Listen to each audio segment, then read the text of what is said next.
indlela esahlukumezeka ngayo sinuNtobe kulowo mqasho lo sihlukunyezwa intombazana. uNtobe ngangithi mina mengithi ngalo ababama uqhamuka ngala kofolweni ngophuma silwe, mina ngangiphuma silwe ke. Ngangiphuma silwe nje ngangakhuzeki. Kodwa ngangithi mase ngikhuza uNtobe thula, uNkulunkulu uzokuphendulela.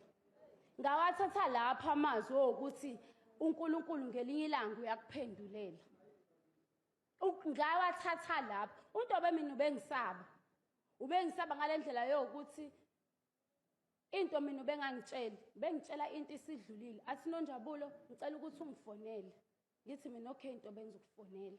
Ngithenge i-airtime uNtobe ngimfonele angichazele sonke istory. Mase ngambuza into yanini leyo, athi into yakudala.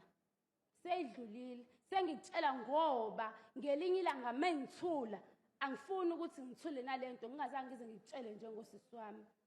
Mina ngosuku lokuqala ngifikile kaNtobe angizange ngifikele nje mina emndenini. Mina ngafike la endaweni yokuthi bonke la egcekeni mina bayangazi. Ubengangibizi futhi ngoNonjabulo, bengibiza ngoNonja.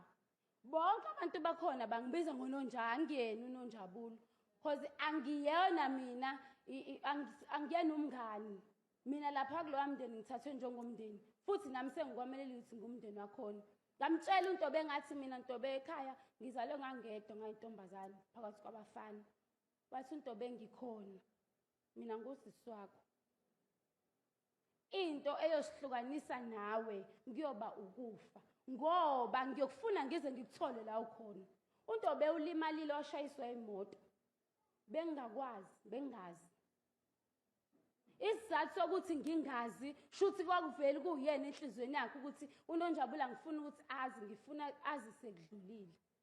Ngamfuna uNtobe ngamfuna ku Facebook ngaze ngambhalela imessage ngathi ngelanga uthole le message cela ukuthi ubuyele kumina. Wabuyela futhi ngempela kumina uNtobe.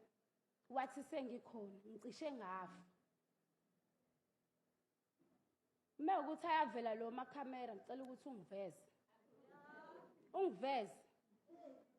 Ngoba khona abantu abakhuluma into engayazi. Sengikhathele ukubaphendula and ngibaphendula one by one. Ngibaphendula ku TikTok, ngibaphendule ku Facebook. Usibuka akaqalanga manje ukumhlukumeza uNtobe. Zange aqale manje. Azange azaqale manje. Usibuka kudala mhlukumeza uNtobe. Ngikhumbula ngelanga ngasambile siye eBish. Sisetote epipeline. Mengabe bayakhumbula sasihambe nabo sonke singahlala emqashweni owodwa. Because uNtobe waqala ukuhlala nami emqashweni ngize ngibashiya. Usibu wafika lapho wahudula uNtobe wamhudulisa kwenja. Bethandana umhudulisa kwenja. Wathi ufunani la? Sabafihlela bonke labo ukuthi uSibu kwenzile lokho. Wahudula uthe uNtobe emethe ekhala ethi ngishiya uNonjabulo ngaphakathi. Wathi uSibu yanginandaba lonto nalowo uzwe komlanda. Nasi iska. Ngineska mina saSibu. Kudala aqala ngambuza ngelanga mina ngitshele ngisendele invitation. Engisendele invitation ukuthi uSibu uzofika kubo. Ngamfonela wangisendela ngaphuma kwaSapho ngamfonela ngathi mina Ntobe uneshoyo ukuthi uyayenza lento. Wathi uNtobe konke noNjabulo ngikunikela uNkulunkulu. Mengabe bekudaliwe ukuthi lokho wena ocabanga ukuthi kuyokwenza ngelinye ilanga kuyokwenzeka. Namhlanje kwenzekile. Kunelanga ngicela nisiyekeni sibhodle.